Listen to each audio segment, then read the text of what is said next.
I don't think it's gonna be any good, Ben. What, that joint? I think this the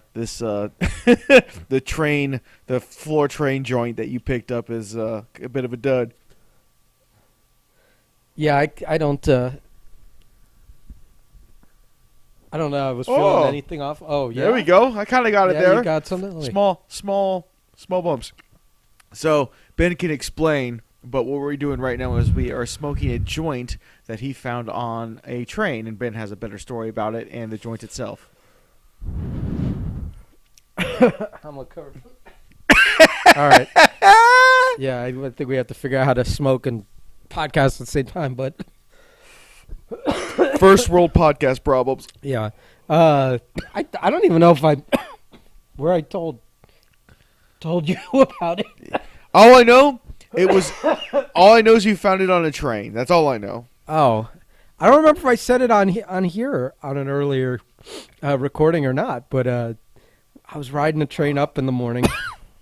Oh, you're handing it to me again. That's right. Just as I start the story. All That's right. That's right. One more hit, and we'll go into the story here. We're gonna see if we can't make this a special podcast on I don't know Saturday. what's in that fucking joint. But, oh no, we'll find out. Yeah, that might be an Aaron Agony joint where he swears up and down to this day, 5 years later, that it was just weed, but that thing put the kazowie on me after one big hit. So I don't know. Yeah, I was riding the train up to work one morning, and don't die.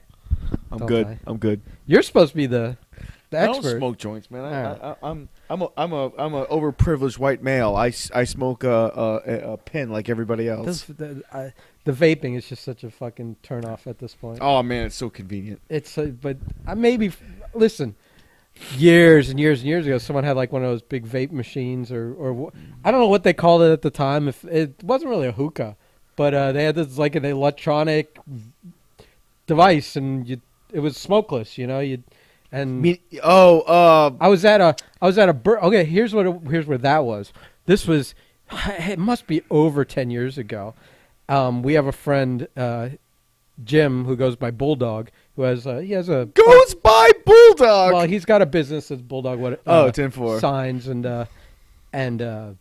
maybe I shouldn't use it. Fuck it. He doesn't. Well, it's already out there. Yeah, he makes signs. We don't and edit this shit. He has this really cool workshop in like a warehouse, and he makes signs. He does neon. He does the others, and he also does like repair and removal stuff. So he has like some. I don't like the Miami Vice, the racetrack, the old racetrack that's pictured in that. Yeah.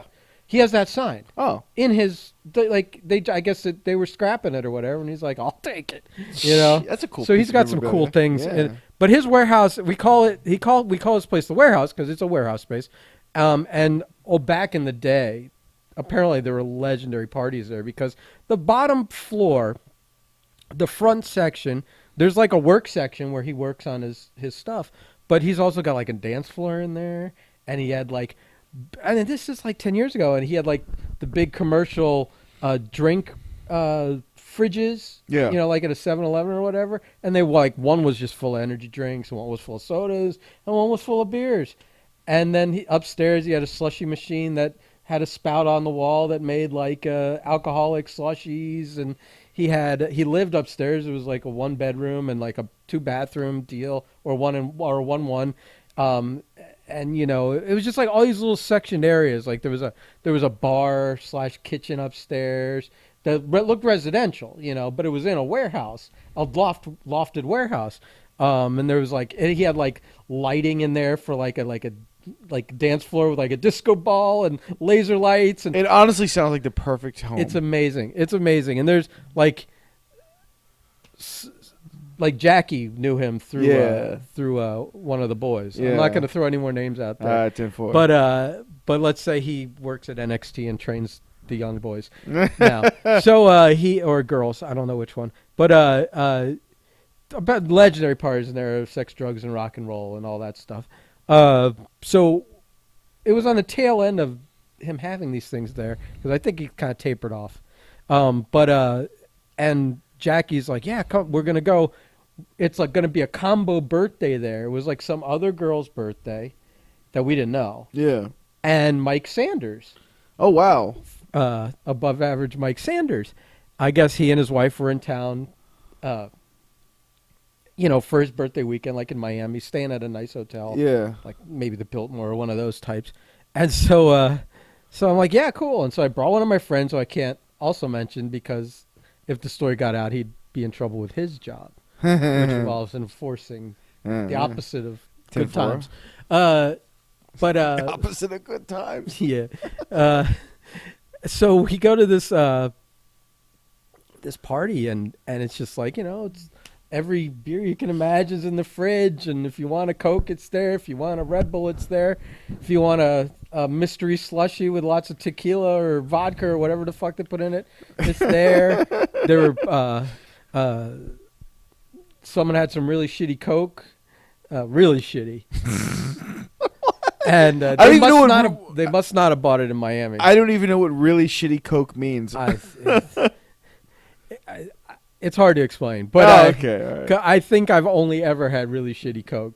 That's the problem. So, I don't have a comparison. I think the 3 times in my life that I've ever done it, each experience, it was a shittier sample than the last. Huh. So I can't tell you what good Coke's like, but I can tell you what shitty Coke's like. So, and it's like, and everyone has admitted this is shitty Coke. I wasn't making that up. Like, so part of the bucket list when this podcast becomes successful is get Ben real Coke. Give me one quality bump Just one before real, I die. Some and real not quality. and then we're not talking about wrestling. So the long story short is this party it was celebrating 2 groups of friends. Yeah. Because it was 2 people's birthdays, and I think something else there was another group there for another reason. It was just like chaos, and there's like must have been 100 people there in this cool place. Yeah. That's like, he had some arcade games in there. One was like a Bob Sapp, one from Japan or something. Just cool stuff. Phenomenal. Just stuff you and I Anytime would we love. can bring Bob Sapp into a conversation, I'm Right. happy.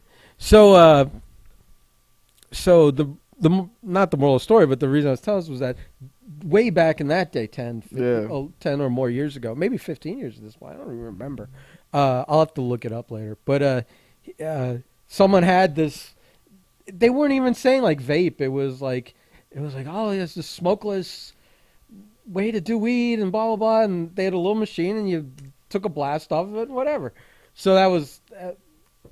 I know exactly what the fuck a vaporizer. There we go. Vaporizer. That's all right. it. That's it. It was called a vapor. One called vape, which I guess vape is just short for vaporizer. But that's what they were. Yeah, with the vape pen. Yeah. Yeah, and so although calling your pen a vaporizer does sound super cool. It does. So anyway, before we go back to the shitty the joint that we're not sure if it's good or bad or laced or what. I'm starting to think maybe it was all right. Yeah, you're feeling a little bit. Okay. A little bit. So we're at this party and we're celebrating Mike's birthday, and there's a group of us. Jackie, someone with him, maybe Jessica, probably Jessica. Me, my friend, Mike, his wife, one of their friends. That's also a lady. I don't know what to call her. She was a group of people. Okay. Well, I don't. I'm only going to use the context of this for a little bit later. And so we had a good time, and Sanders had some shitty Coke. He must have brought it down from Atlanta because you don't get that stuff in Miami for sure. And shitty wrestler Coke. Yeah, and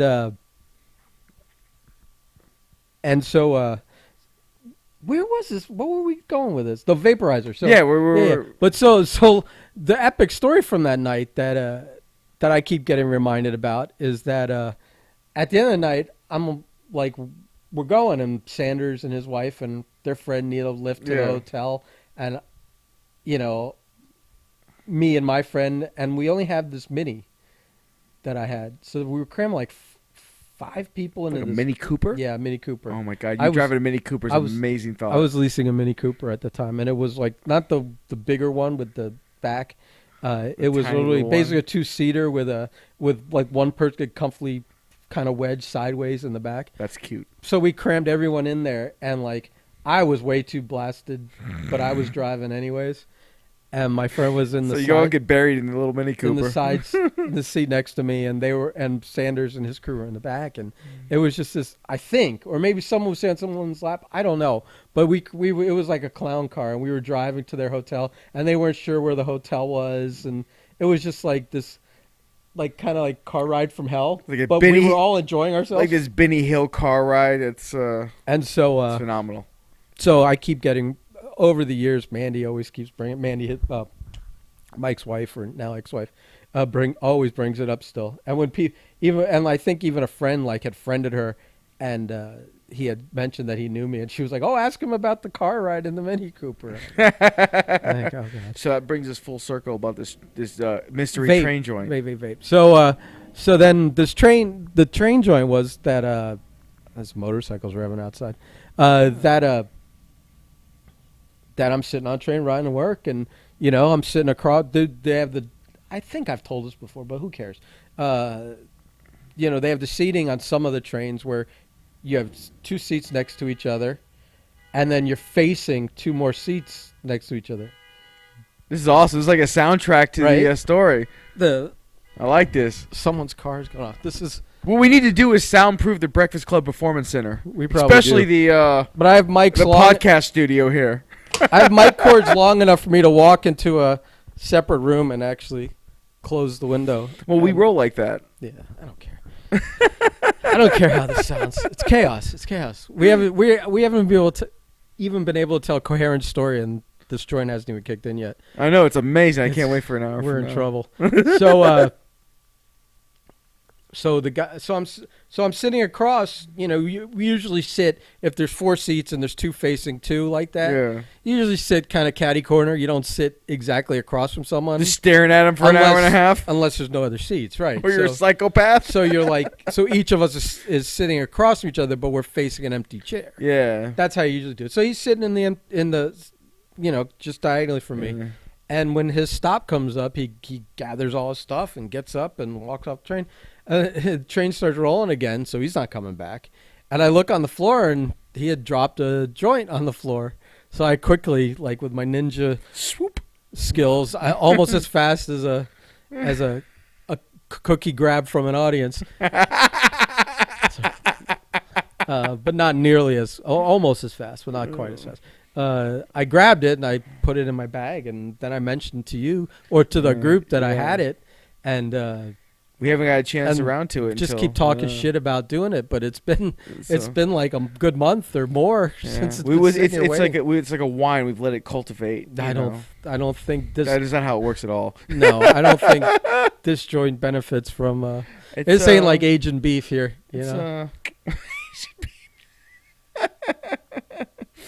Oh man. So well, we'll see how this progresses in the next hour. I'm my money's on fun things, fun times. So I told you and I told them that we found Drew. So that's right. Drew has been located. Drew is in good health. Yeah, and he apparently is going to be competing in a bodybuilding competition, West Palm, which is not that close to us, but. Drew sometimes is worth the drive from anywhere, like the Briscoe brothers. See our boy. Just like the Briscoe brothers body shop, worth the drive from anywhere. So it would be interesting to bump into him and see him after a brief layoff of communication for whatever reason. That's the update. Oh, the update on Drew. Well, I've got as we all know, and everyone is. By the way, I think we're starting here. I think all that was garbage. I don't know. Is everything? I'm kidding. Is anything we do quality? No. Rarely ever. Maybe the hour long. It wasn't that long, but the long story. Just to say, hey, dude got up from train, left weed. The end. Right.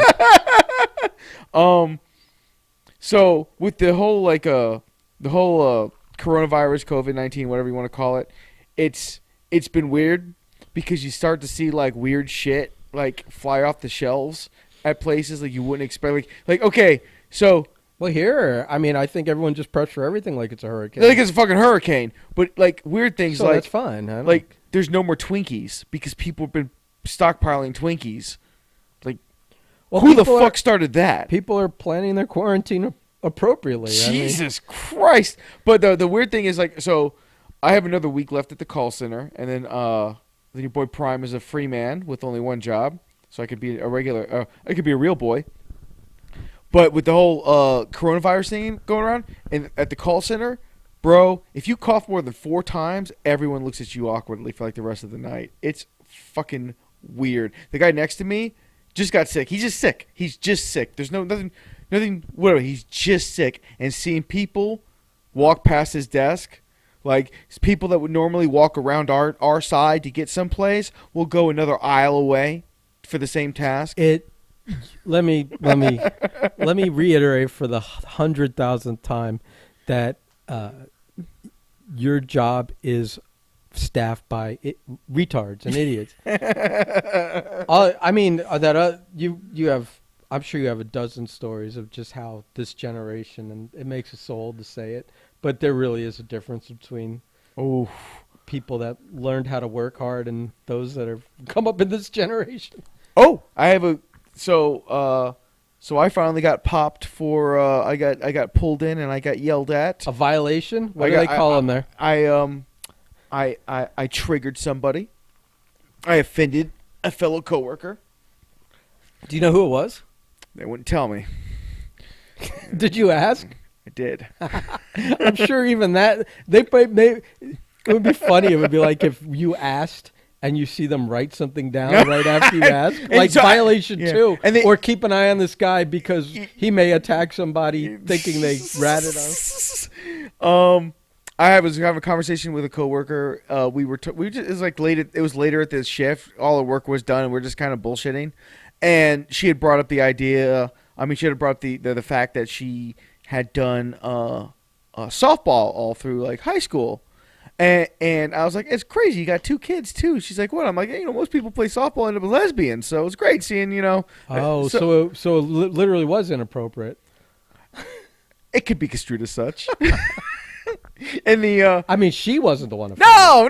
We like there was like 8 of us. We all laughed and just moved on. Like there wasn't like nobody in the group even paused to go, that was a little. Yeah, was it? Probably. I say things. It happens. I'm me.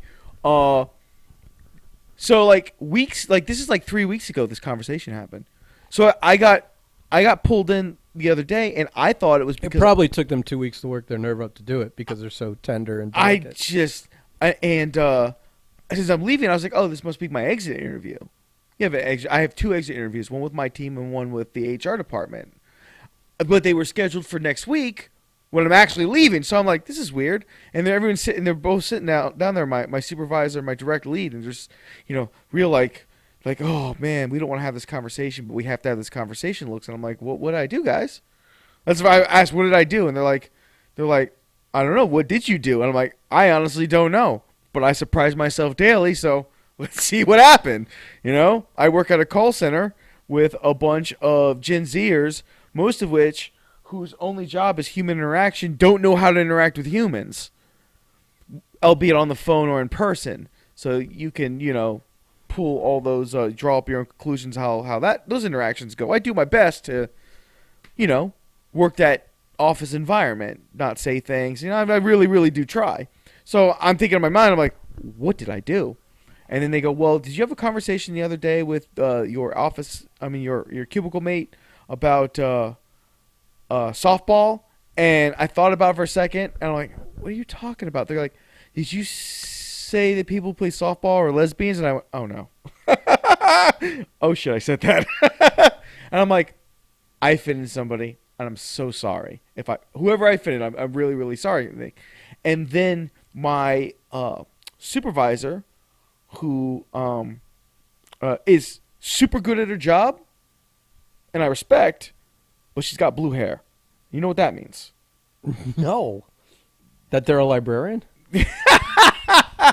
With what I've come to understand with the Gen Z generation, women who color their hair different colors and obvious different colors like blue and red are some kind of like abuse survivor or something. Like that's a thing apparently. Are you like No, it's a thing. It's like people, they joke about it all the time, and because I don't know. No, this sounds like afterwards you go, I think I read that somewhere.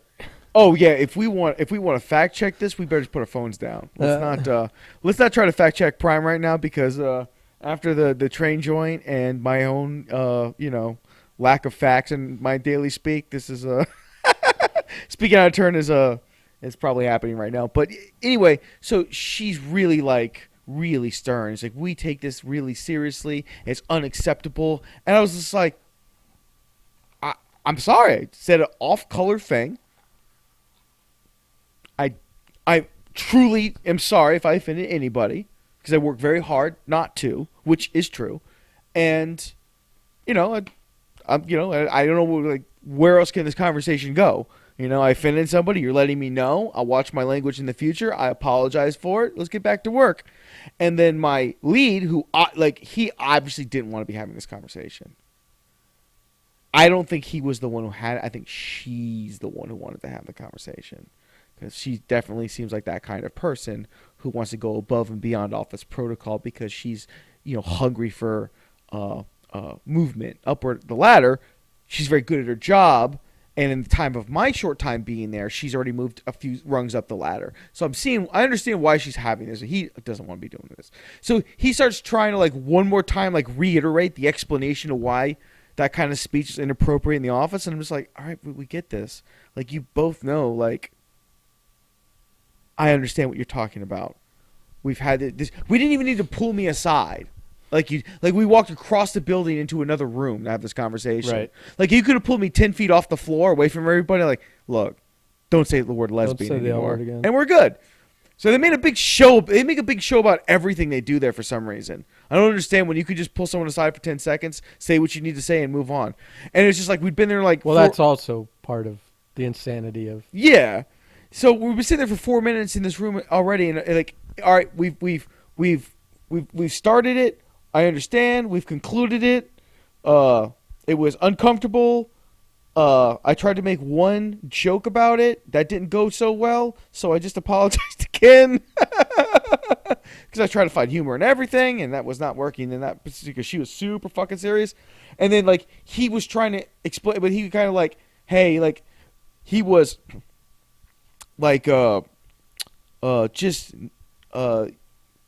doing what's the holy shit, I'm losing my fucking words, Temples. Cliff Notes. He was using the Cliff Notes version of the conversation, just summing it up real quick. And she goes, no.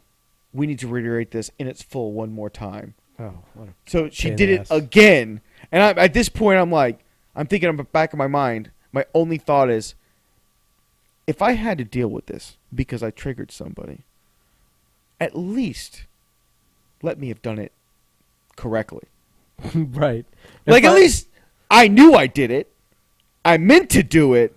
And I totally deserve the bullshit I'm going through right now. Right, and you put your weight behind it. Yeah. When you did it, as opposed to. I just wanted to go, what's her name? Because if we're going to do this, give me about 2 minutes. If I'm going to get punished for it, at least let me earn it. Yeah. I was telling the coworker later, because, nobody knows me except for me as my wife's husband, kind of, is what I'm known for on the floor.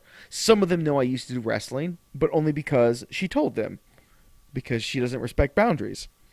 And, no, I'm joking. So, some of the coworkers I can't believe you got pulled off for that. I'm like, it makes me so mad, because if only that bitch knew what I was really capable of. That fucking triggered piece of shit cunt. Rip her apart. But I said the word lesbian in a funny context that could never have been taken any other way. But we live in a world where everyone's triggered constantly by everything. So yeah, I can't wait to leave that call center. I've had my fill. Good people. I've had a good time. The company did well by me, but I can't do it anymore. It's too much for me. Yeah, it gets a little ridiculous. People successfully navigate corporate America these days. Bless you, because I don't know how you do it. You were talking about them coughing and everyone getting crazy. My boss came back from. It's hard to get the words out of my mouth. You can use this, buddy. He came back from a kickball game, a kickball tournament in San Diego, which they won, but he flew all the way from Florida to L.A., San Diego to go play in kickball tournaments. And when he came back from the Tuesday that morning that I saw him all the way through like today, just coughing, and I'm like, oh great, this is gonna go well. Oh my God. But then I'm thinking, I'm not really like I just assume I'm gonna catch it. I mean, I ride the fucking train to work every day, so I would rather almost just like if it's one of those things where you get it, you don't get it again, kind of thing. Yeah. Then let's get it out of the way. Or one could assume because you ride the train every day, your immune system is stronger than most because of what you're daily exposed to. I think riding the train is the same as like eating ass. Like you're just gonna. I just built an immunity. Either one is gonna really strengthen your immune system. So I guess if you're both, you're pretty much bulletproof. You're like Magic Johnson. So he's been coughing, and I even made a post about it, and everyone was laughing and writing my tombstone. But I figure, let's just get it out of the way. I'm okay. I'm not afraid to catch some fucking mystery virus that sounds pretty much like the flu, and even if it has a higher mortality rate, I believe it's just in like older and frail people because or young people that don't have that immune system yet. I don't know, but maybe infants. But I don't even know. I think all the deaths are over the age of like 60, older or infirm people, or people that have like this mystery heart or health condition that they didn't know about. Right. So some real underlying things. We just gotta hope. We just gotta hope that but that maybe the next flu would have taken them out anyways too. You don't know. So I'm some natural selection going on right now. Yeah, I don't want to sound ignorant, but I'm not. It's all right. We're on the right podcast. Yeah, but I just in terms of like I'm just not really overly concerned about catching it, and I'm not. I'm again. I feel like if I was going to get it, let's just get it now and get it over. But I find that it's really crazy that the way everyone else is reacting to it. I see they're canceling stuff left and right, man. Comic conventions and some. I've got a convention. There's like a college has a basketball game this weekend. They're going to hold it, but in an empty. Yeah. Yeah, they're not going to see anybody. And I saw the NBA sent out to teams going like, "Yo, we might be playing games without non-essential personnel," which would just be like the camera crews and just the fucking teams. Can you imagine empty stadium basketball games? I don't feel like or sports games really of any consequence. Like, what's the difference?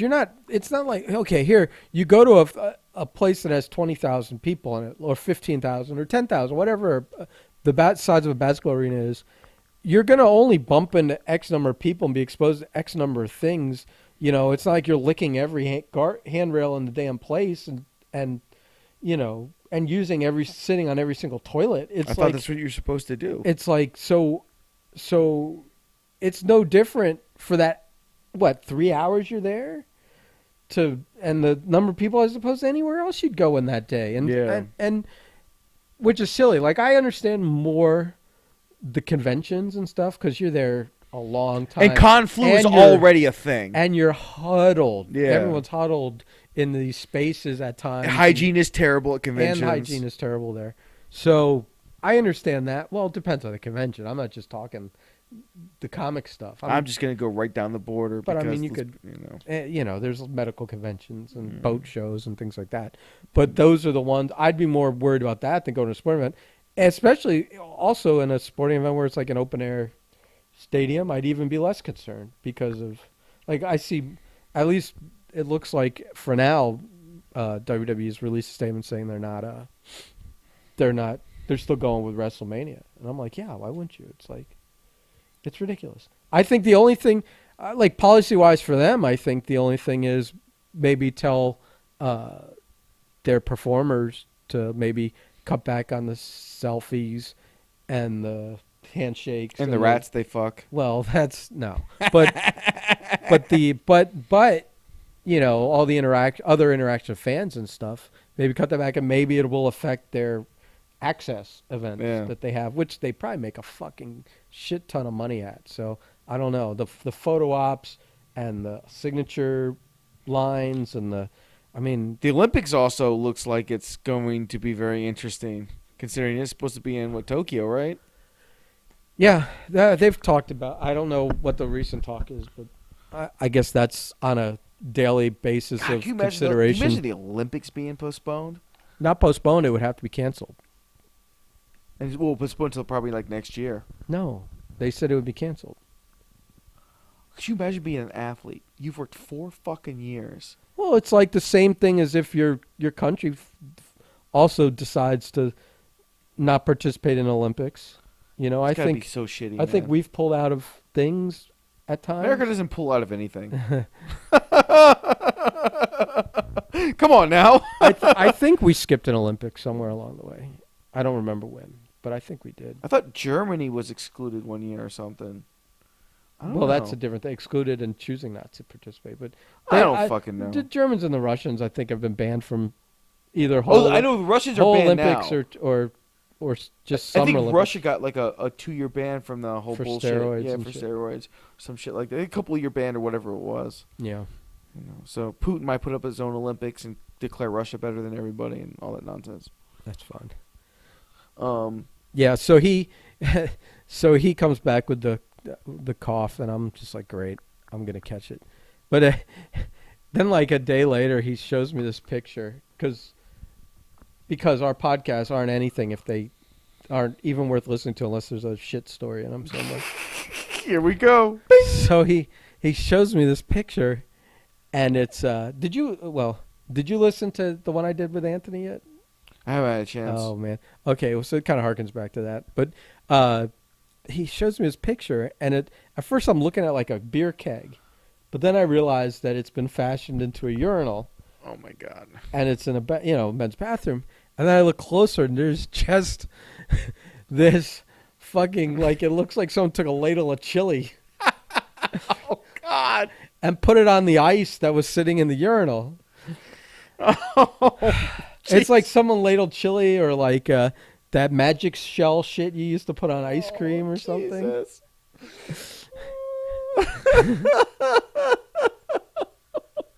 And I look at him. Fuck. And he's smiling, and I go, "Did you do that?" Which is what Anthony asked me when I sent him my picture of my incident. He goes, "Yeah, I couldn't hold it a second longer. I couldn't hold it long enough to get to the women's bathroom. Oh, I had to go now." And so he's in the bathroom, and apparently, again, they're at like some bar after or during their kickball tournament weekend, and they're all shit-faced, drinking and whatever, and he's doing the dance, and there's a guy in the stall. And so his friend jokes and says, "Why don't you just shit in the sink?" And so he my boss decides, well, no, but I'll shit in this urinal. And I mean, he must not have barely got his pants down and just buckshot that fucker. I don't think he even had to get close to it. I think it just, oh my god, that thing looked like the wall behind someone that shot their head off. Holy shit. So his friend turned around and sees him shitting in the urinal. He's like, "I wasn't being serious." So then, it was a quick 1-2, bang bang, and they're out of the bathroom. And then the rest of the night, like, you'd see people like that then went into the bathroom and came out that were in their groups, of kickballers, and every time someone would go, "Man, someone shit in the fucking urinal," he would get really loud. Go, "Who would do that? That's disgusting." I'm so offended. What animal can't hold their mud, Well, literally shit. Yeah. I still can't believe a grown-ass man will fly to another state to go play kickball. To kick a ball. I mean, maybe there's some money in the tournaments, but I don't think, like, once you split it with your whole team, that almost any of the tournaments do more than, like, pay for your flight or something, let alone your lodging and your food and your time off from work and whatever else you'd be involved to go do this. I guess people just need that communal aspect. I don't know. I mean, it is a social thing, and everyone likes to drink, and Like the kickball's secondary. that kickball kind of circle. It's just the reason you're there. Everyone fucks everybody else, and it's one of it's whatever. I remember that one season of softball we did. Oh my god, we tried the kickball organization also put together a softball league. The wife basically put a kibosh on doing that again. We all we all were on the team, and some of us tapered off playing after a while. Yeah. You and Seth. Yeah. I got stuck playing because my roommate was basically ran the league. So the last game, remember the last game of the season. You weren't there, but Ben's big moment. I hit like a line drive, and to like shortstop or something, and which is irrelevant to the story. And I hit the ball, and then I start running to first base, and I was playing first base earlier, and someone zinged threw a ball to me and we're making a play at first, and he threw it so low, and it flew and it hit that inner bone on your ankle, and it bounced off, and so my foot was killing me. I go up, like next inning or the inning after, whatever it was, and I could barely walk on this foot, and I hit the ball, and I start bolting to first base, and like my foot just stops working for a minute, and I just topple end over end down the first base line and land in my flippity-doo stumble, whatever it was, right on my front, and I immediately like feel this sharp pain, and I can't breathe for like 2 or 3 minutes, and I'm all like banged up, like every knee and elbow. Since I land on my chest and my front, it was my shoulder, so that was like really out of whack. You felt like a cartoon character. It was absolutely. In my mind while I was doing it, I could literally picture myself as if I was out of body watching it, and it was exactly like the old that. Hanna-Barbera, the effects of the beep boop boop as you're freaking. It was bad, and I land, and I can't catch my breath, and then I finally start breathing again, but my ribs hurt, but everything else hurts too, like my ankle and my knee and my shoulder. And so I'm just like, I'm all fucked up. And everyone's like, wow. Like, basically it was like, man, we're glad you're okay, but that was spectacular. And everyone's if someone's looking around, it's like, I was hoping they had some security here, and we caught that on like video or something. I do too. But, so I get home, and I just know, I've, so many things hurt, but also my ribs feel like I've cracked them or something. Broken bin. And so 2 days go by and everything else starts to go away, and that's when those distractions start fading. My chest starts hurting more and more, and of course it's like I dread coughing. I'm so afraid to even sneeze or cough, and because of the pain, and as time's going on, it's harder and harder to take a deep breath, or deeper breaths, and of course it hurts when you breathe too much, inhale too much, anyways. So and then all of a sudden, I don't know, 2 days, again, it was 2 days later, I just couldn't breathe at all, and I had to go to the hospital, and they're like, oh yeah, you've cracked 2 ribs, and there's all this fluid building up in your chest, and I guess when when the fluid builds up in your chest, it takes up the space that your lung uses to expand. So as the more and more fluid, the more shallow and shallower your lung gets, and can inhale. So they're like, yeah, it's a good thing you came in now, because you would have probably had a collapsed lung by the end of the day because of that much fluid there. So they're like, yeah, we're just gonna have to drain this. And so all right, whatever, man. And he comes back with these syringes that they're like tubes. They're they're like the width of like maybe a paper towel tube. They're plastic, and to put in your body? No. The body of it, the syringe. Okay. What you're gonna suck the fluid into. Oh, okay. Withdraw the fluid into, and they stick this big Yeah, it was a big gauge needle right in through my ribs, Ooh. and just withdrew like, I think it was like almost 2 tubes worth of like fluid out of there, like, and it was that like it's just like a clear fluid, but it was like pinkish, Yeah. yellowish, but really light, and yeah, that was it. And then they're like, all right, on your way. If it starts to get hard to breathe again, you might need to be drained again, but it was fine. Just the hospital bills I've been ignoring. What hospital bills? Right. Maybe one day you'll win the lottery and never pay them either. Well, again. it's funny. I'm like so injury prone, and I like listen. I'm not afraid to. It's not that the word's not. I'm not afraid. When someone tells me I've got to like take a needle in the ribs or whatever, what am I going to do? Start crying and panicking? It's like it's still going to happen. So you just got to. I've found this way to zen like be like, well, I have to. So okay, let's do it. I was kind of the same way in my last hospital because I was deathly afraid of needles forever. Deathly, I hated needles. I mean, when I broke my leg, I was like, okay, whatever. As long as I can walk on it, I guess I'm. And when the lady came in, we got to do all this stuff to you. And I'm like, whatever. You just do it. It's the gotta longer you happen. talk about it, the longer I have to wait.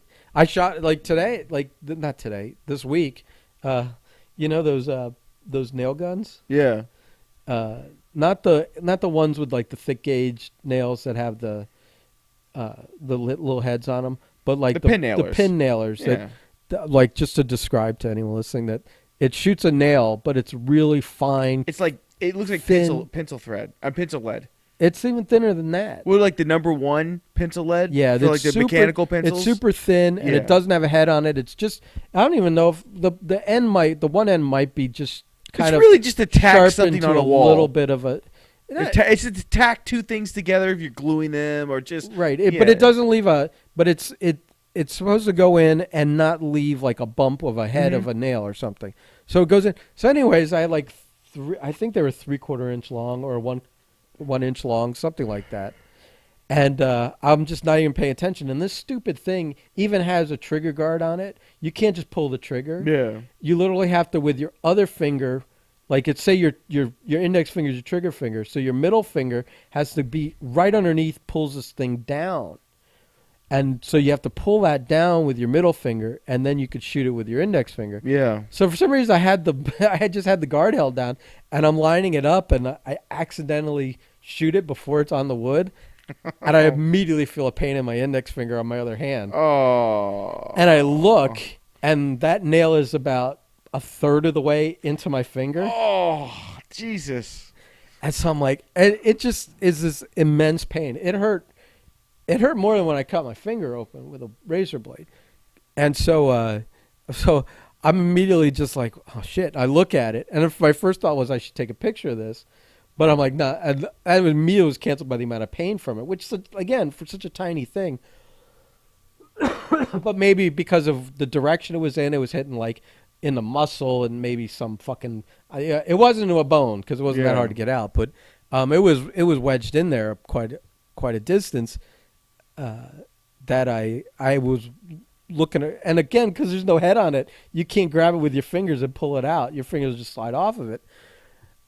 So I have to go find a pair of pliers. So it took me like, a good 45 seconds where I'm digging in the toolbox while I'm holding my finger on my other hand away from everything. And for some unknown reason, once you hurt yourself, you like elevate it for no reason or whatever.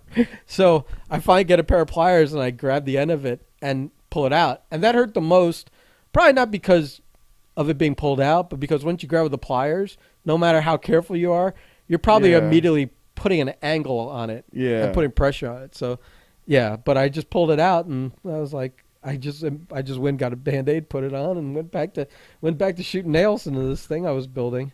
So, yeah, unreal. But it was funny because I'm at that house. We're doing this guy. He's the contractor that we do some work for.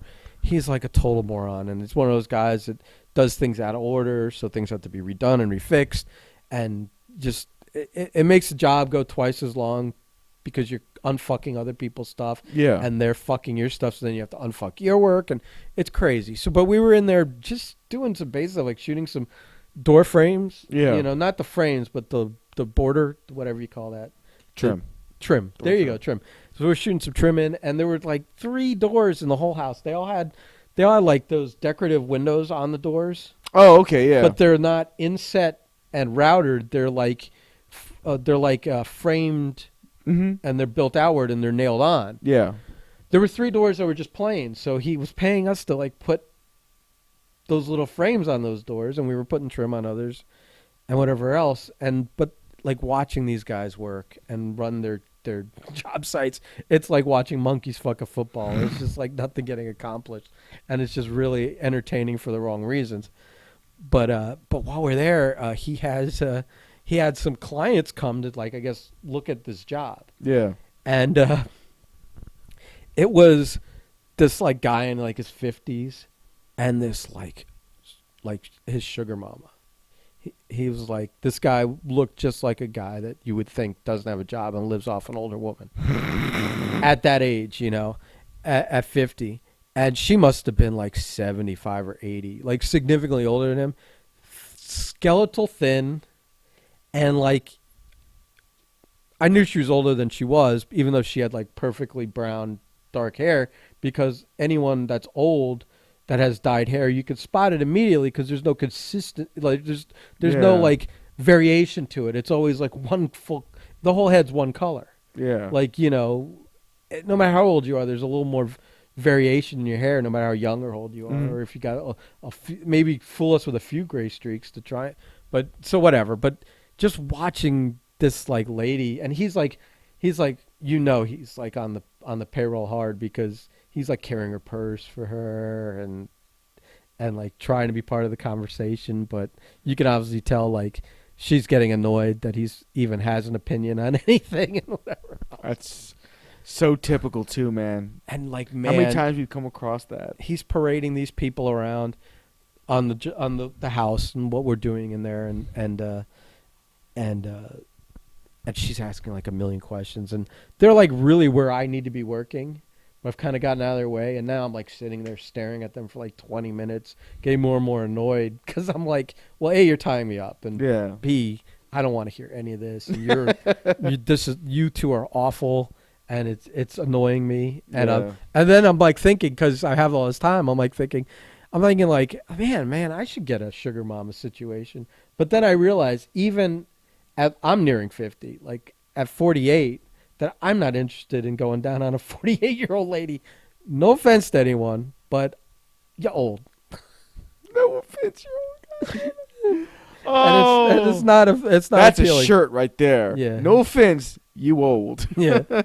So love it. So I was like, so then I started like laughing to myself, and I like had to turn away because I don't want to see me laughing at them. Oh, fuck. But so the irony of that is that they're gone maybe not even 10 minutes. And I'm back to like working on stuff. And this another really old guy, like must have been in his mid-80s, who's like, you know, at that age where it's hard for him to walk and stuff, but he's in good shape. He walks up to me and he introduces himself, very like super polite, old school kind of guy, shakes my hand, gets my name and whatever. And then just starts immediately kind of starting a discussion about how this contractor is pulling guys off his job and how they've been working on this house for 2 years now and taking them to work other jobs. And I go, sir, I work for a subcontractor. I don't deal with him directly in any way, shape, or form. But he is in the house. I throw this guy right under the bus. I go, but he is in the house. Yeah. He goes, oh, he's here now? I go, yep. So, go on in. Godspeed, Spider-Man. And so then I hear him ripping this dude. Oh. And the dude's like, well, dude, we work we have multiple jobs going on at a time. And you see him like being super like businessy, polite and everything. But this guy's like, I mean, when you have someone working on your house for that long and not getting it finished, I get it.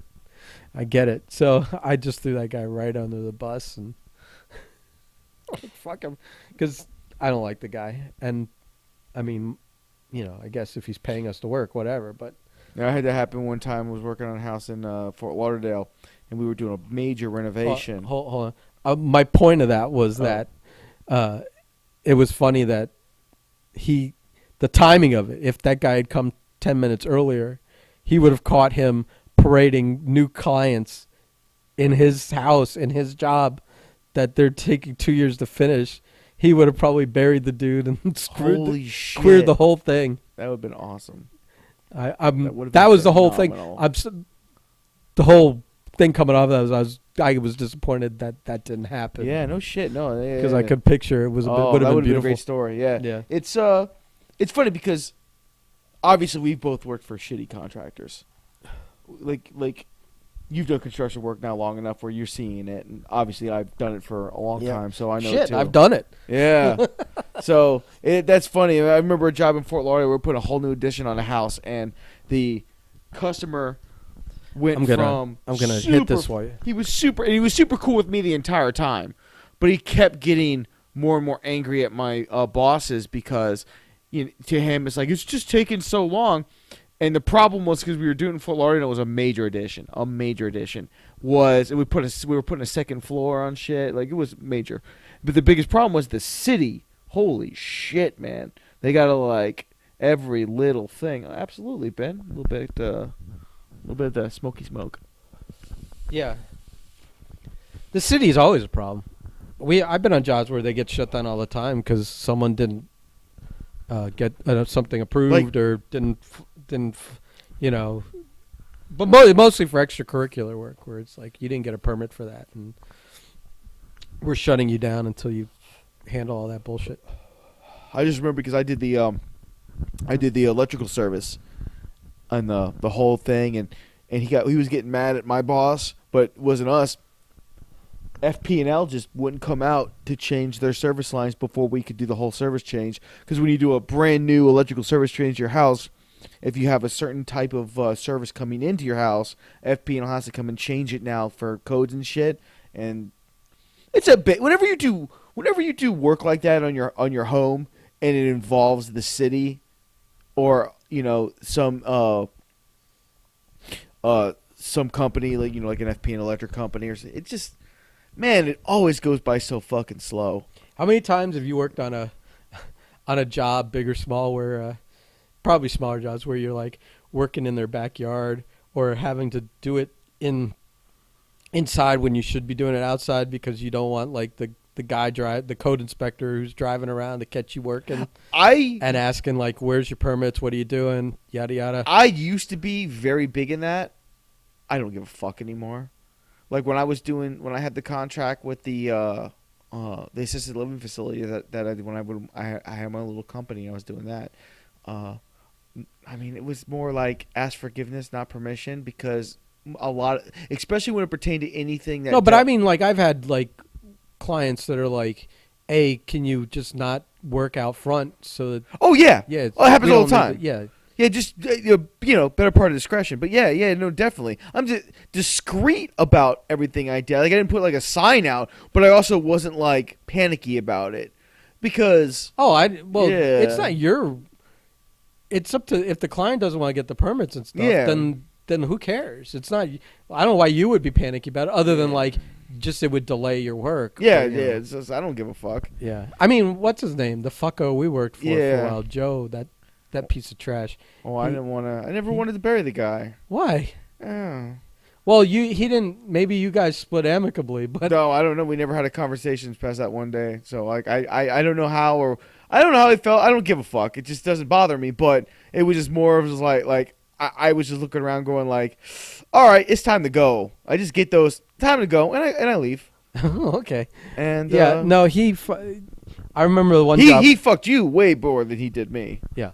Well, yeah. I mean, we're working we're working in this person's kitchen, and it's Friday, and he's not there. I'm just working all day on whatever. It's like painting cabinet furniture and whatever. And, sending at the end of the day, kind of sending an update of where we're at and what still needs to be done and et cetera, et cetera. and I guess he was going to go over there over the weekend and do it, or some mystery of.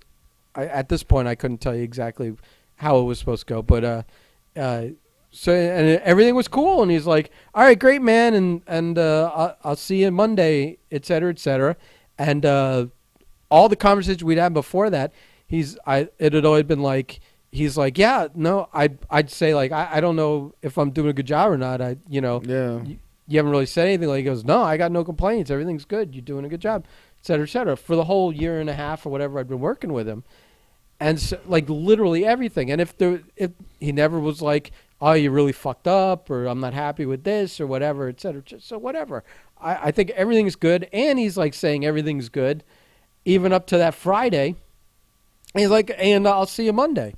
And then fucking weekend goes by. And then Monday morning, he sends me a text at like, I think a chicken shit text at like 4 a.m, for me to wake up to.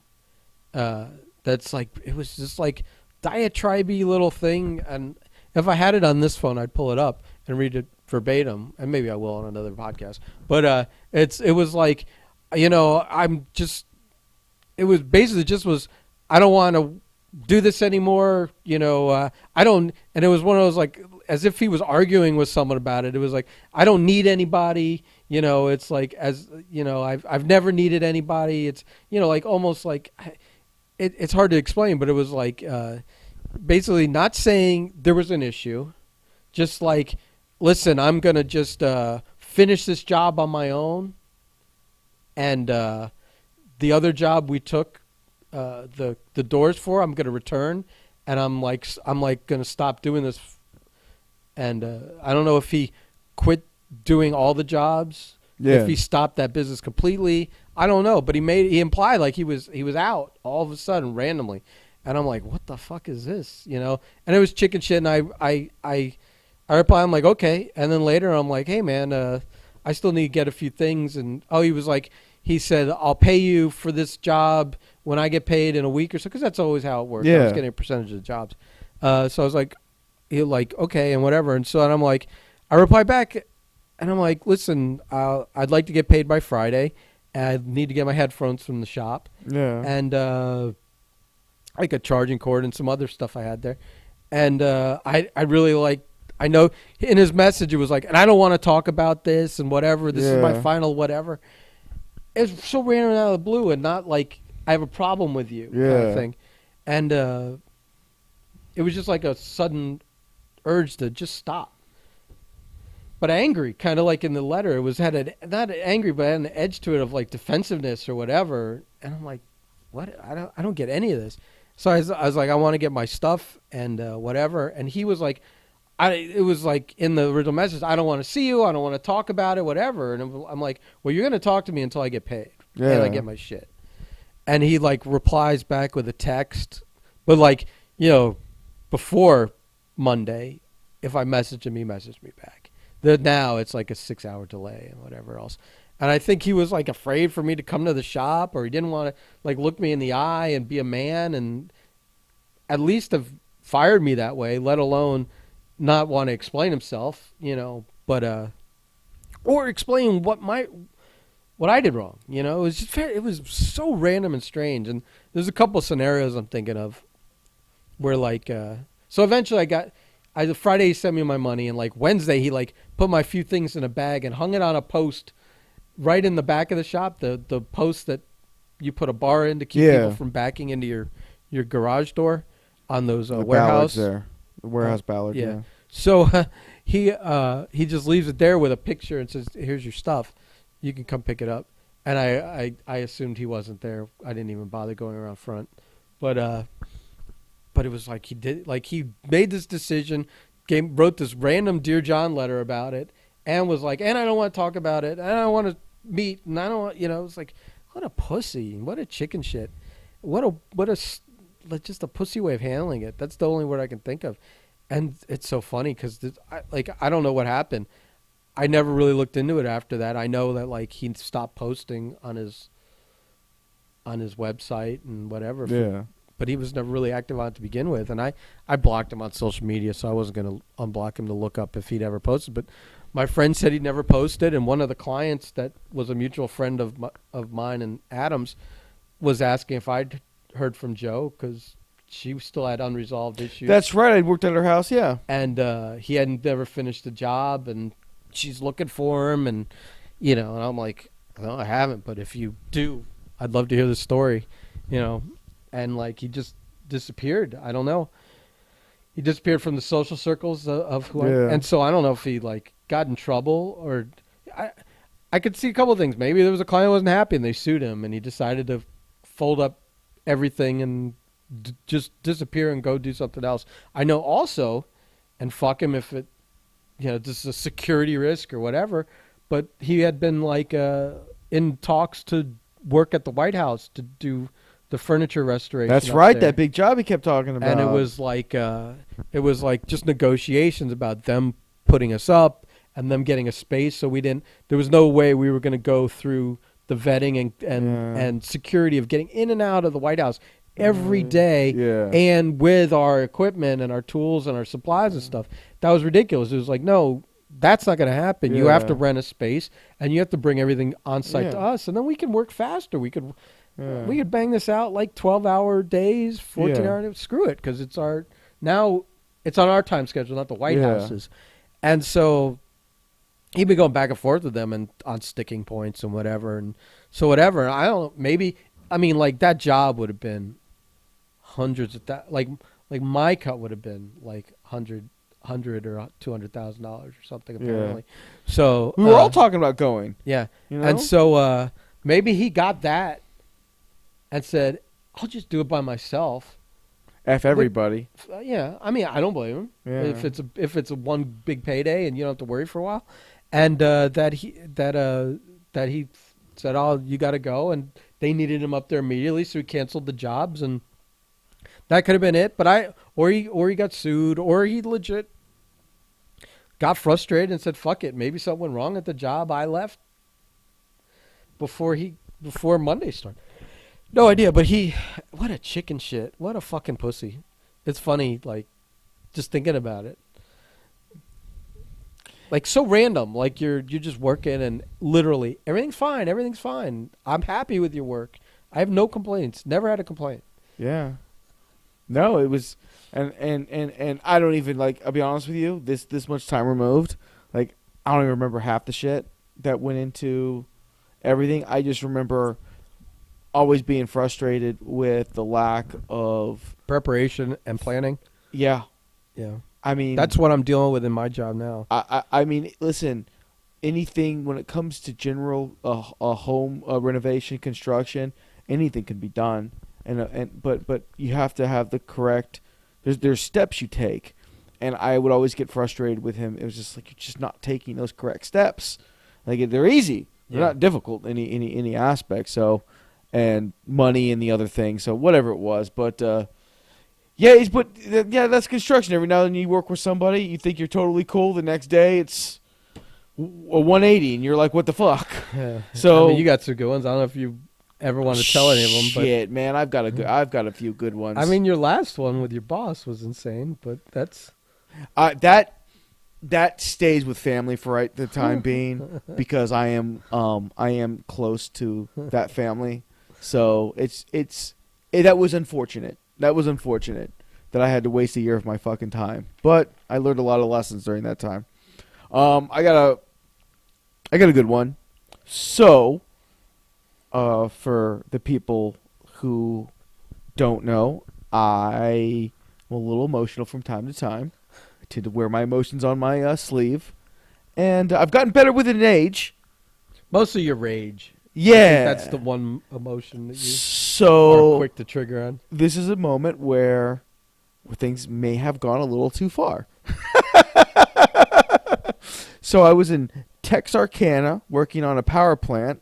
Is that like anywhere like near Texas? It's on the border of Texas and Arkansas. I would just assume if it was like somewhere else that'd be funnier, but it wouldn't make a lot of sense. And think of it as like the largest truck stop in America. Okay. It's just this big. It was basically a big truck stop that turned into a town. Anyway, we're working on this power plant in a town called Fulton, Arkansas, right by Texarkana, and you can make all the assumptions of the people you would find in a small town in Arkansas. You are correct. There were very good people there. But it's the Texas side of Arkansas. Yeah. I don't know what that means. So we're gonna power plant. I am a electrical journeyman. An industrial electrical journeyman by trade. One of my many trades. And at the time, I have my license. I still actually have my license. But I'm jumping from job to job. So I jump on this job with my dad, and I forgot, like, my take home every week was like 1700 plus our per diem, which is about $750 a week. That's insane. I lived off my per diem. I never spent a dime. That was like a while ago too. Yeah, that was just like 2012, 2011. Because I still had my 06 Impala, so it was like I think it was like 2011, 2012. So, and me and my dad are renting a townhome for like $700 a month, and with all our bills, like we had like basic cable and electric, and with all our bills it was like less than $1,000 a month, and we split it between the two of us, and then between that, I think my car payments and everything, like my entire like bill set was like under my entire bills were like under $1,000 a month, and I'm making real good money. Anyway, but when I get in the cruise, so I just come from being like my trade, my part of the trade that I was excellent at was bending pipe. I laid pipe. I bet so. I laid some pipe, sir. I laid some pipe. The last pipe bender over here. So I go on this job site going like, I can't wait, because the job I had just come from, I did the whole pipe work on a reclamation, some reclamation furnaces, but a giant sand plant where they make the sand that they use for ground penetrations for natural gas.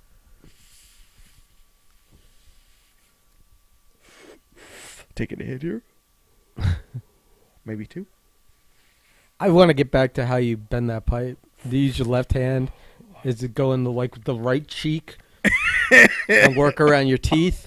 You learn to be ambidextrous, sir. Yeah. You learn to get good with both. Proficient. You know? Yeah, you got to be proficient in both styles there. So I get on the job site, and I'm fucking jazzed out of my mind, because this is like the largest. This is the largest. Kind of burned the tip of my nose with that flame. Oh, with the last one there? Yeah. Oh, you got to watch out. You got to watch out there. So I'm all jazzed. I get on the job site. I know how much money I'm going to make. And I'm just like, this is going to be fucking awesome. Plus, like, there was a time period where my dad and I didn't get along. And this was a time for us to, like, really just kind of, like, bond. And it was awesome. It was awesome. It was awesome to get that time to spend with him. And because it was only like 2 years before he passed away. So we're on the job site, and they put me with the wire pulling crew when I got in, because every crew needed to have at least one licensed journeyman electrician to certify that crew. So I was in a crew with one dude who used to be a iron worker, and he's a very high-strung individual that I still talk to from time to time. And the rest of the crew was all Mexicans, all illegal. With the one head Mexican, the only guy who was training to be a journeyman electrician. Like, taking the courses to take the test, kind of. Right. Didn't know his shit.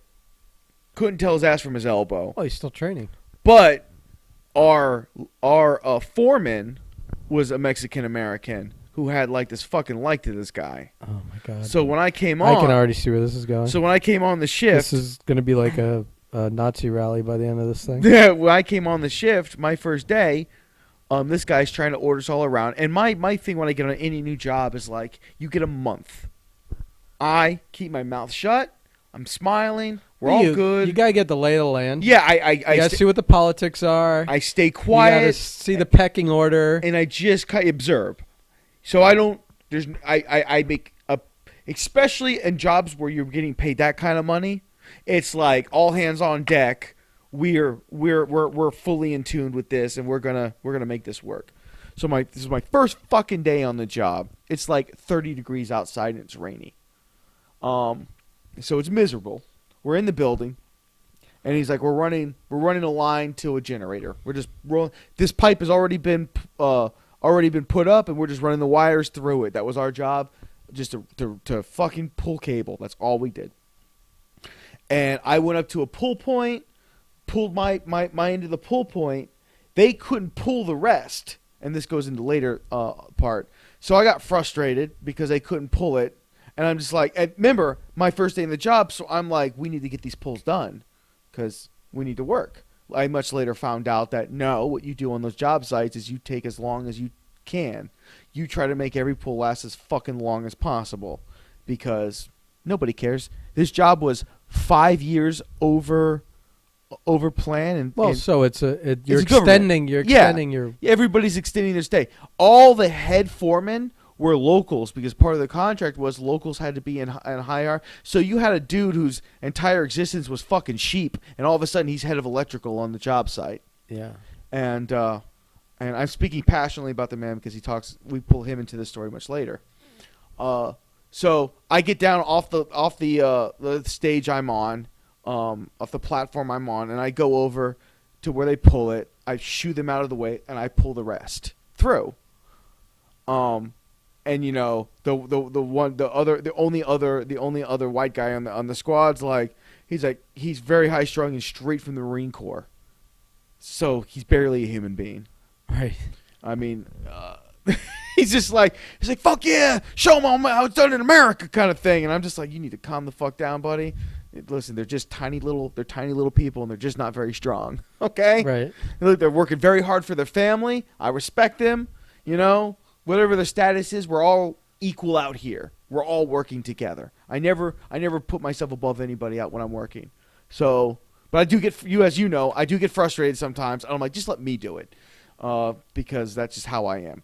So I pull it through, and one of the guys had climbed up where I was to keep feeding as I was pulling. Well, I go back up there, and I'm like, hey man, toss me down my because I had left my 11-1 up there, 11-1 screwdriver. You know, because I always had my tool pouch on me because I'm always prepared because I'm insane. And he's like, he barely speaks any English, and he's like, he just kind of shrugs. I'm like, what do you mean shrugs? He's like, nothing's up here. I'm like, and I know I left my fucking tool up there because in a huff I went down to go pull this wire. I go up there. So he comes down, I go up there. There's no tool. Mm-hmm. So I'm like, bro, give me my 11-1. Like, look, I just want to lay it right now. I'm not. You know, I know you understand me. Just so we are 100% clear, don't steal my tools. If you got a problem, let's talk. Don't steal my shit. He's like, I don't have. And I'm sort of like picking him up and shaking him down like a cartoon. You know, just turning him upside down and getting the loose change out and grabbing my tool and just walking away. I'm not going to fight this guy or anything, but, you know, 11-1s are like fucking $15. So, no, fuck you. I'm not, you know, and we're working 12-hour days. I don't have time to go Home Depot and buy a new one, kind of thing. And the leader comes over. I don't even remember his fucking name. And he's like, if you have a problem, I'm like, he's got my tool. I just want my tool, man. Listen, there's no problem with anybody. I don't have an issue. Just give me my fucking tool, and we're good. We won't even talk about this anymore. I don't care. I understand we're in a construction site. This is how it is. You guys are probably fucking seeing that, you know, how far. Well, this is how far. If we're going to do this day one, here we are kind of thing. And he's adamant. And then he starts accusing me. I forgot, he accused me of something.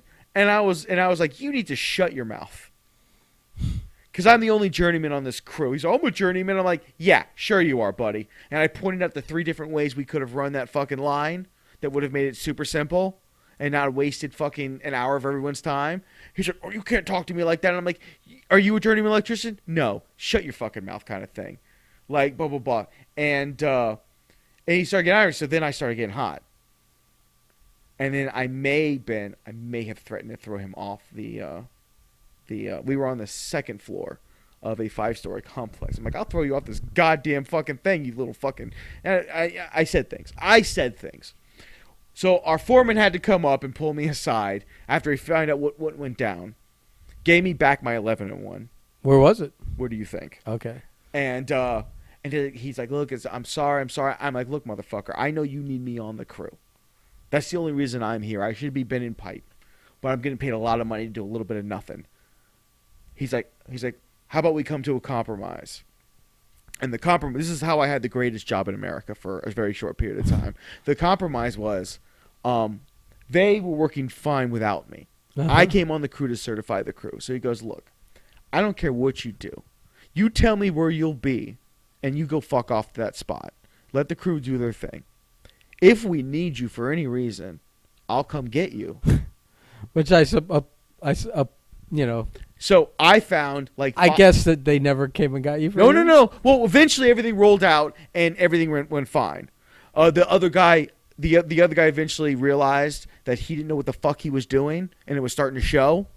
So him and I had a conversation where he apologized to me, and I was kind of like teaching him along the way while also running the job. Right. And I didn't mind doing it because it meant that we could work. But I spent 3 months in 5 or 6 different perches on scaffolds that were like in the tops where no one would find you. I'd go up there. I'd sleep.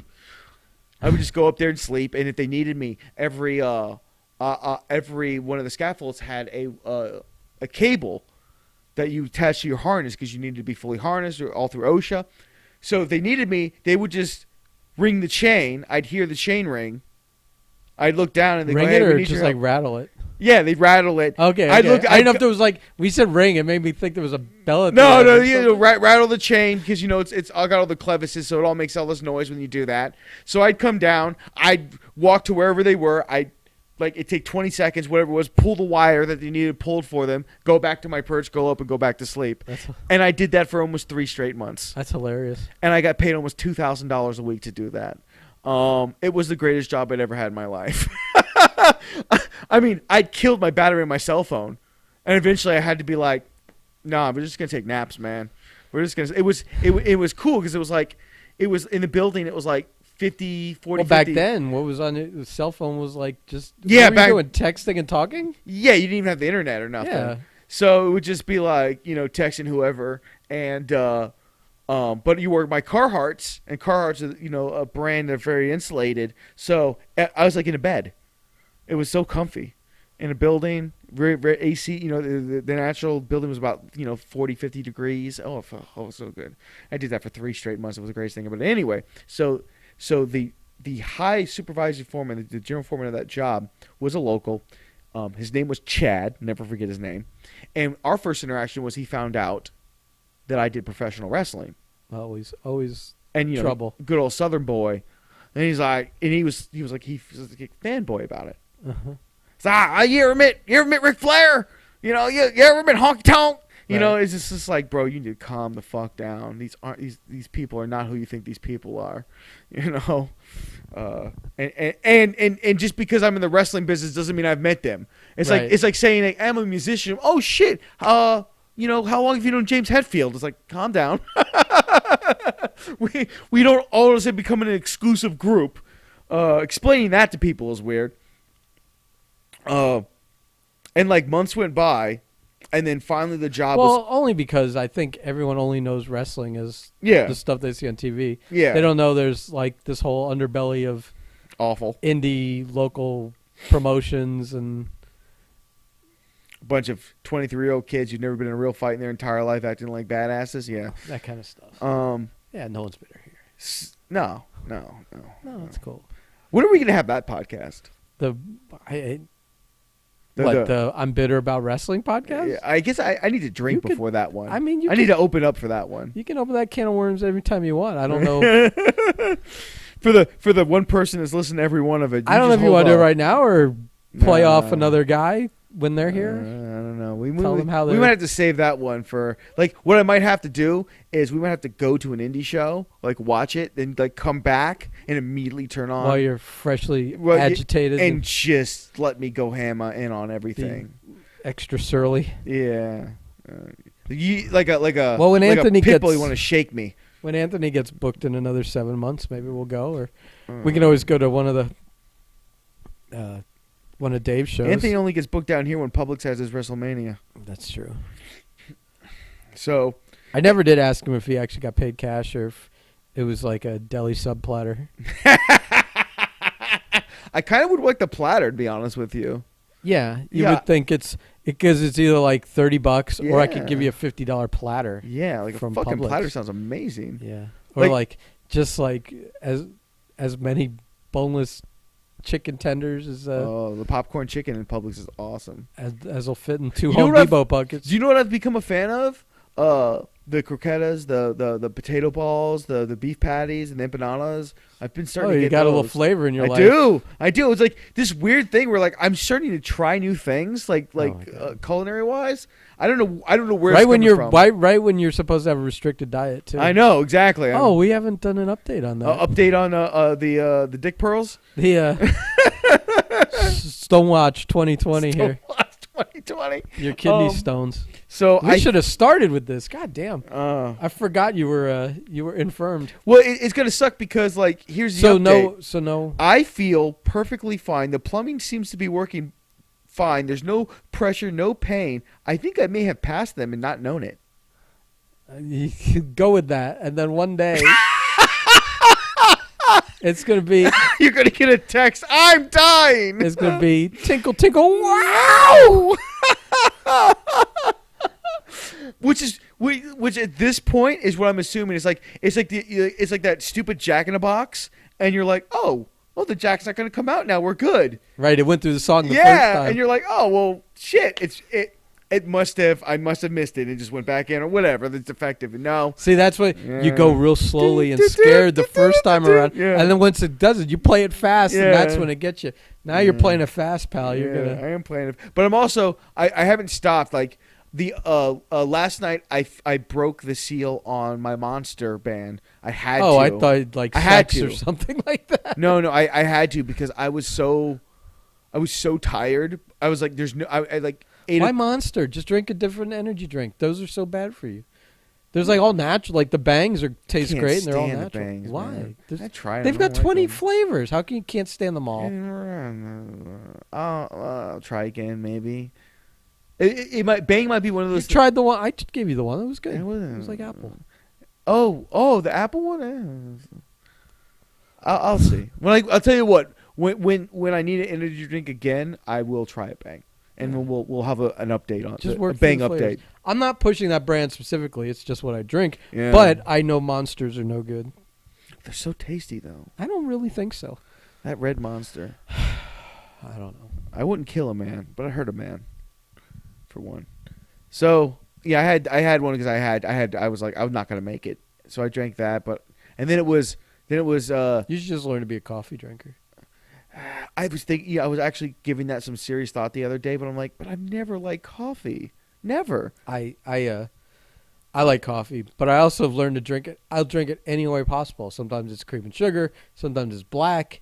Sometimes it's iced. Sometimes it's not. I'm told it only doesn't even matter. psychopaths drink it black. A lot of people do. I don't know anything about coffee, so People that do fasting have to because you're not allowed to have calories. Oh, so, okay. cream Yeah. and sugar are calories. So you have to have it black. that whole fucking nonsense. Yeah, whatever. But yeah, coffee. You should switch to. I think. That's right. That reminds me too. But I might go full retard with that coffee thing. Like you might find me like Mr. Starbucks. You know, Starbucks is disgusting. They burn the beans. uh, It tastes burnt. Well, last time we were working some of this week where the house was like within walking distance of Dunkin' Donuts. Yeah. Like there's a privacy wall there and like a nice horse community kind of thing, but there's a wall. But the wall kind of has a segment in it, and if you just walk through this one lawn through the hole, it's right out onto the street where commercial properties are. Yeah. So it's a quick walk to Dunkin', and the guy that works with us, Blizzo, I told him to give me an iced coffee. And first thing, like, it's really like when someone asks me when I offer to go get someone something, if there's a question, I just get them the large one, because you're already offering to buy them. What's the difference in the upcharge? So it really bugs me when people like cheap fuck you and come back with the small. Is that what he did? Oh, yeah. But so he comes back with a small, and it's a nice coffee, black, and it comes in a plastic cup with a plastic lid, and he hands me the straw, and it's one of these fucking paper straws. Oh no! I fucking hate those paper straws, man. And there's a couple of things. Turtles here. need to get smarter. There's a couple of things here. Like, yeah, my I think I made a post about it. It was like, yeah,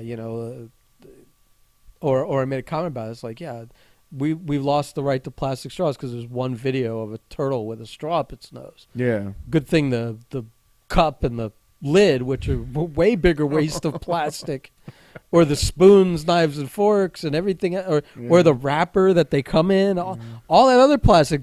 Good thing those things can get stuck in a turtle's nose because we'd be in real trouble. We'll see like a lid get stuck in like a dolphin's eye one day, and those will be gone. But God forbid we have our plastic straws. So this paper straw, and it's like literally the second you go to take your first sip, you're miserable. Because no matter, not like it affects the flavor of what you're drinking. But I think that like the sensation, because you're used to drinking out of certain things. Yeah. And paper's not one of them, that it immediately in your brain, everything feels totally wrong. Having that paper straw in your, like touching your lips, it just does not feel right. And the sad thing is that Dunkin' has these like magnificent, they're like long, they're not that bendy, like they're a thick gauge plastic, orange and pink straws. And they're like you could pencil fight with them. They're that strong of a straw. They're good straws. And if they got rid of those for these paper things, now it's funny. I think I saw someone else with a Dunkin' somewhere else, like a day or two later, and they had a plastic straw in their cup. And I'm thinking either this guy not only fucked me by cheap fucking and offering to get me a drink than getting me the small. Yeah, you look at me. Have you ever seen me get the fucking small anything? But you're so dainty. Yeah, well, not even that I'm big or dainty, but like I work with him every day. Yeah. Have I ever ordered the small? No. Get the fuck out of here. I'm not. What am I? 14? Yeah. What grown man has a small of anything? Yeah, small. I'd want like the large and a double burger. I'd like double what I can double. So not only did he cheap fuck himself and me into a small, but there may have been a choice and he just grabbed a paper straw. I don't know. I don't know if they're like phasing them out and stores still have some and others don't. But all I know is I got that bullshit. It may even be where you live. Like some areas cater to like the more whiter the privileged people, the more paper over plastic you're gonna have. Well, that's true because you know where Hollywood Hills High School is? Yeah. All the area businesses around there, that Dunkin' Donuts, it's all halal. There's a pizza place that you can't get pepperoni, right? Because it's all halal, right? Yeah. So there are places like that though that have. Well, very I get specific, that, but that's like more of a legit reason to cater to someone than like bullshit activism. What about like, the Ninja Turtles, man? Like they're never really spoken for. What would happen if Straw Man would have come after them? They're dead.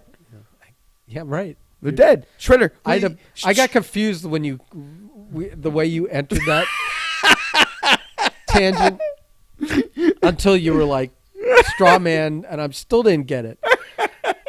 And then I'm like, oh right, because of the nose and the video and stuff. The Straw Man will do in one fight what the Shredder couldn't do in 30 years. That's true. It's ridiculous. And then I see everybody with the steel straws, and I'm like, you're going to fuck your teeth up. Every last one of you. We're not supposed to. Yeah, but people are stupid. Well, also, I think that feels wrong, too. It doesn't feel right. You're used to a certain feel. It does feel weird. You're used to a certain feel when if you're like been doing it 10, 20, if you've been doing it 30, 40 years of drinking and knowing what it feels like. The straw's a little bit of bend. It's plastic has a certain feel and whatever. The paper feels wrong, and I think the metal ones feel. But wrong even psychologically, because it is but that's it. It's psychological. As soon as because I remember I forgot where we go. Flashback Diner. We went the other night, and they have the paper straws now, and the tea. You're just they got the drinking it, containers are paper too. The to-go containers. Oh, I noticed that. Oh wow. Shit, it just I'm feels impressed. weird, man. It just feels weird. Yeah, it's definitely weird how a simple change in just the manufacturing of the product, instead of plastic paper, just the different texture, the different, that makes all the difference in I something. guess it just takes a generation. Like the next generation just won't know any different. So Well, the next generation also will be triggered by going outside. no, I meant the next one where they weren't born when there was plastic straws. That kind of shit. 10-4. Telling people, hey, remember when the kids, because I have a lot of friends with kids, young kids, so it's great to talk to the young kids, and you're like, yeah, it's almost in the back in my day kind of thing, but I don't say it in that way. When it's when they're I can't find this song on iTunes, and I'm like, oh man, gee whiz, shucks, what a hard thing. You don't have to do a Google search, or you have to do some extra work on the internet. And they're like, how'd you guys have to find songs that you could only remember it, but you couldn't quite place it? It's you had to go to a record store and hope and be the asshole singing it to the guy at the counter. And hope maybe someone in the store kind of goes, oh, I know that song. No, the answer was you waited till they played it on the radio again. And made sure you paid attention when the guy said who and what it was. Yeah. Shit. And they're like, that doesn't sound right at all. That's funny. You're just making jokes. It's kind of you stupid little piece of shit. Privileged. Kids are so privileged now. It's the wife and I were even talking about the other day. We have kids. When is it proper to introduce a child? But do you even get the choice nowadays? Do you get the choice when you introduce your child to electronic environment? Because they'll be around kids that some asshole will give their kid a fucking iPhone at 4. So by the time he goes to kindergarten, he's already a certified fucking tech whiz with the goddamn thing. And then your kid, because you don't want your kid to fucking have internet porn at fucking 4 years old, you're holding off, because a kid's gonna override any of your codes or shit, because fucking kids are smarter than you give them any credit for. And that's I'm not looking forward to any of that. I'm not looking forward to having kids and trying to dive around. I mean, I guess I could talk to AJ because he's had to go through it. You mean the parenting aspect of just how you handle that, because you don't want your kids, you want kids to fucking explore the world, go outside, dodge a sexual predator every now and then, gain life experience. Right. Build up your immunity, lick a few doorknobs. Yeah. Just, no, I wouldn't lick doorknobs now. Wait a couple months. Right. Probably a bad time now, unless you want to spend a few weeks in the hospital bed, being mostly dead. I don't know. I don't know what Anthony does. I think Anthony's kids kind of run the roost there. 10-4. We'll have to ask him. That might be, and the Janazo return. They seem to be well catered to. Oh, you want to give your kids everything. My parents gave me everything. I never complained. I had a great childhood. Yeah. But at the same time, I'm like, but it's different. I don't think they hear no. Yeah. To some things they should hear no to. That's probably true. I'll probably get in trouble for saying that. I don't care. Oh. Not like his kids are going to listen to this. No. It's not like he's going to listen to this. What? He might. He might. Hi, AJ. Have we gone too far in the podcast to give a shout out to Blake? I don't think we need to talk about Blake. Oh, 10-4. He's making moves, Ben. I don't know. He's making all the moves. I'm trying to save him an hour and a half, because if he's not in, if we go up Saturday if to he's see, not mentioned, then he won't listen anyways. If we go up Saturday, we're gonna have to do something with Drew for 5-10 minutes, just so Blake will be the only man we haven't had here from the group. Drew will probably drive down or something. We'll get a seance going. We'll get Jackie involved. No, you've gone too far.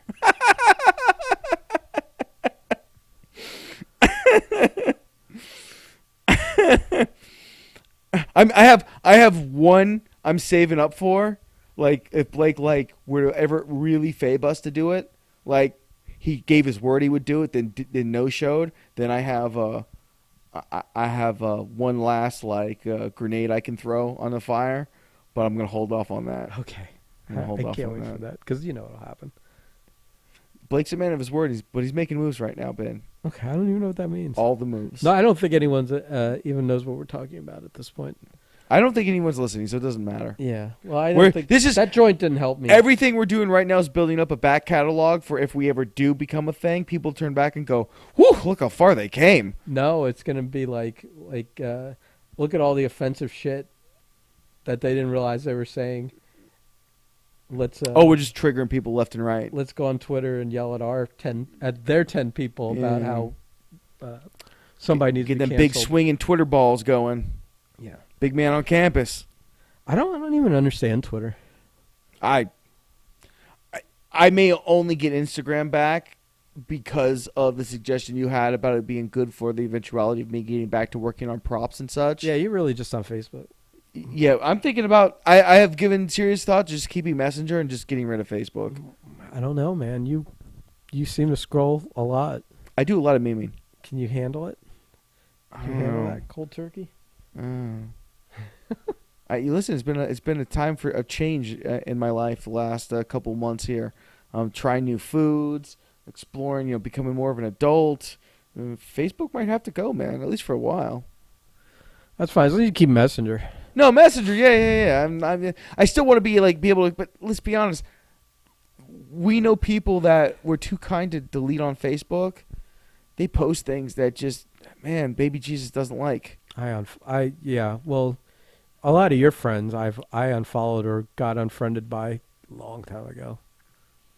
I mean, it's unfortunate that people can't look in a mirror and go, yeah, I probably shouldn't post this stupid horseshit nonsense, but they do anyway. Yeah.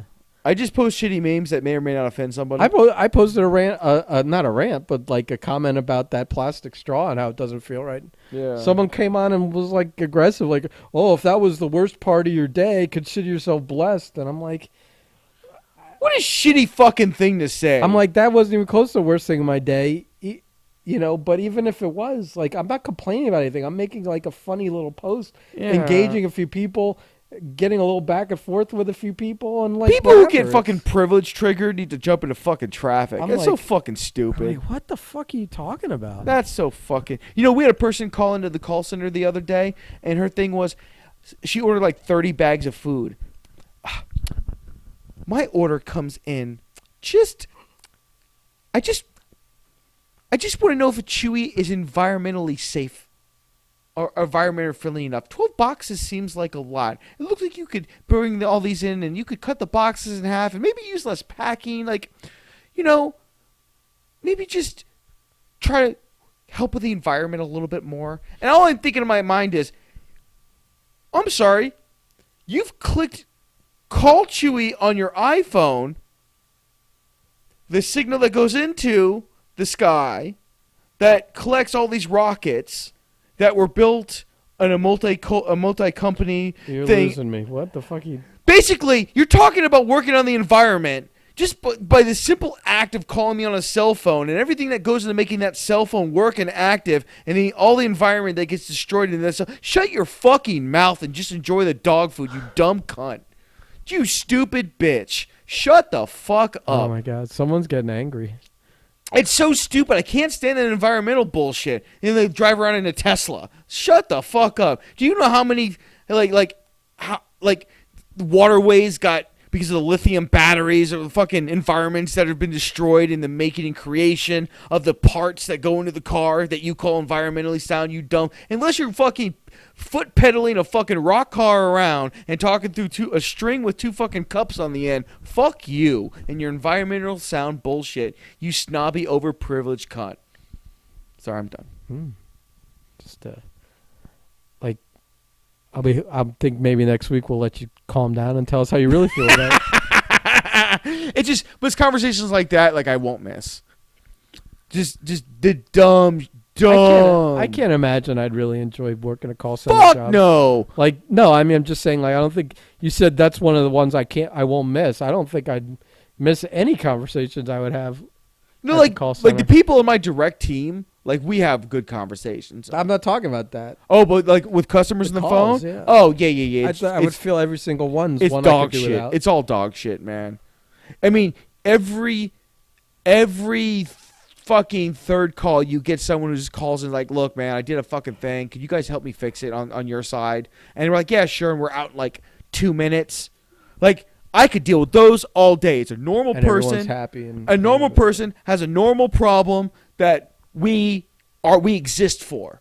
But then the people that call up and they're like, what animal rescue should I get my dog from? What animal rescue is has the this and that? And could you do a search for me on the internet? I looked you up on Google, and you're just like, and you can't put two and two together that you could do this on your own fucking self? Get out of the goddamn library. Get a fucking job. Because you don't have a dog. Don't have any pets. I wouldn't even trust you with yourself. Do you not have a sponsor? Fuck you. The driveling garbage that comes out of people's mouths, and you have to sit there and you're like, absolutely, I'm here to help you. Ha! Fucking A, man. I'm not missing it at all, brother. That's the Marco Mouse voice. The Marco Mouse is the Marco Mouse voice. I rarely hear it. The infamous Marco Mouse voice. The Marco Mouse voice. God, I'm so fucking I think that joint got me a little high. I'm a little. I think so, Ben, because it got me pretty high.